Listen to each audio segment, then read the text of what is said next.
Hello and welcome to all of you. बहुत बहुत स्वागत है आप सबका। राम राम जी।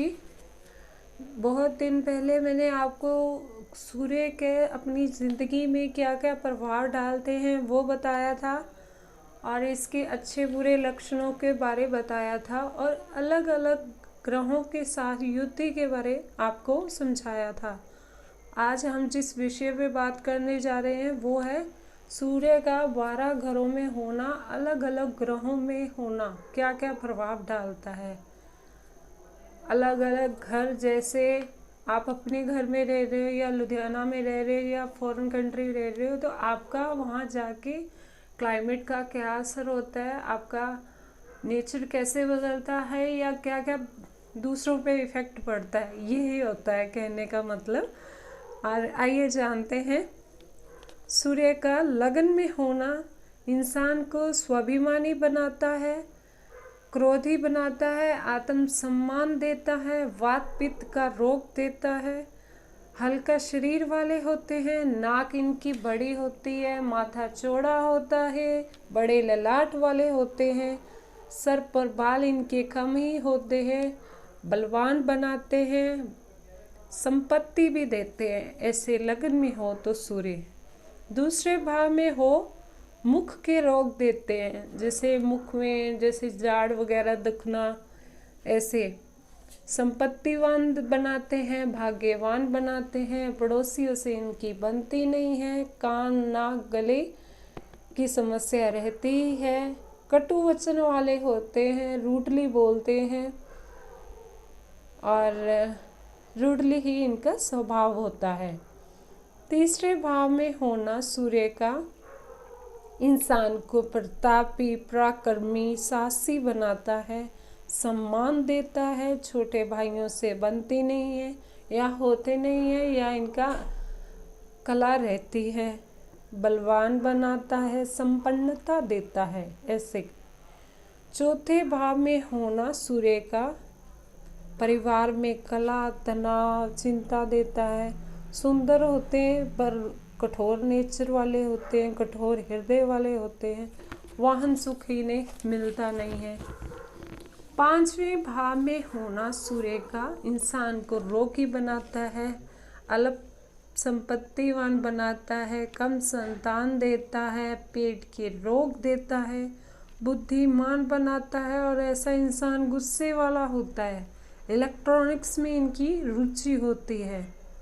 छठा भाव शत्रु का भाव होता है, जन्म के बाद पिता को सुख मिलता है इनसे, माता पक्ष के से कष्ट मिलता है इनको, माता पक्ष से जैसे नाना नानी मामा जी से इनको कष्ट मिलता है, जैसे इनकी बनती नहीं है उनसे। ओवरऑल छठे भाव में सम्मान मिलता है होना।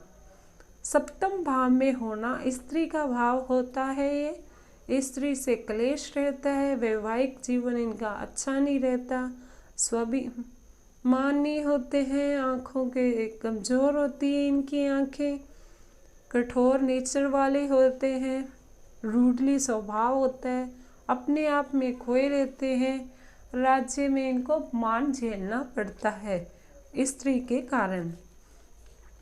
आठवें भाव में होना पित्त रोग देता है, चिंता लगी रहती है, एसिडिटी होती है इनको, कुछ भी खाएंगे जलन होने लग जाती है, बहुत गुस्से वाले होते हैं ये।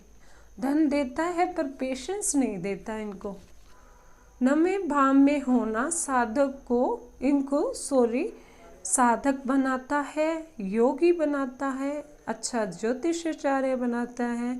ऐसे लोग सदाचारी, अच्छे स्वभाव वाले, अच्छे आचरण वाले होते हैं, वाहन सुख संपत्ति इनके पास कोई कमी नहीं होती, बस छोटे भाई बहनों से इनकी बनती नहीं है, इन्हें सुख नहीं मिलता उनसे। और दुर्गा और शिव के बड़े उपासक होते हैं ये।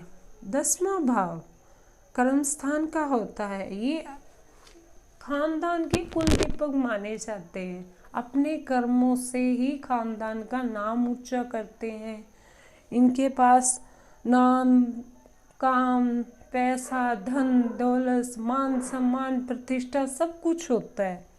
जिनका 10वें भाव में सूर्य होता है, अच्छे बिजनेसमैन होते हैं और जॉब करेंगे तो बड़ी पोस्ट पे होंगे और पॉलिटिक्स में भी जाते हैं कई लोग ऐसे, ऊंचा पद कमाते हैं, ऊंचा नाम कमाते हैं। एक छोटे बड़े जिस भी परिवार में जन्म लिए हों उनका नाम काफ़ी ऊंचा करते हैं, कुलदीपक माने जाते हैं।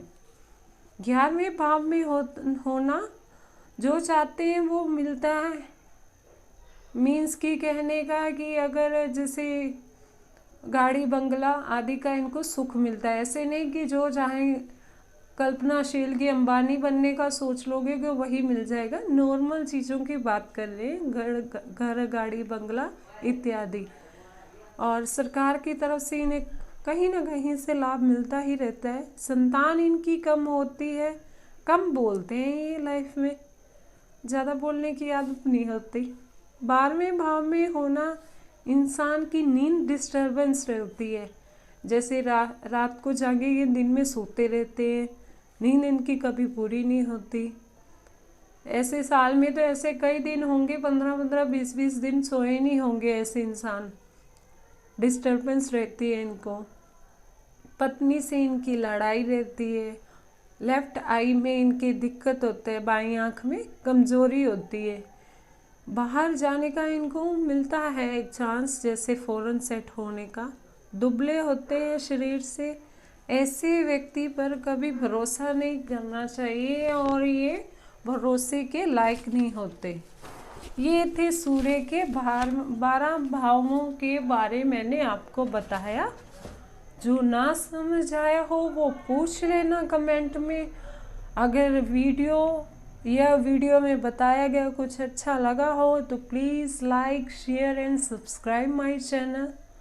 इतना अच्छा बताती हूँ, इतना तो बनता ही है, बाकी आगे आपकी मर्जी। And thanks for watching my video. Thank you so much.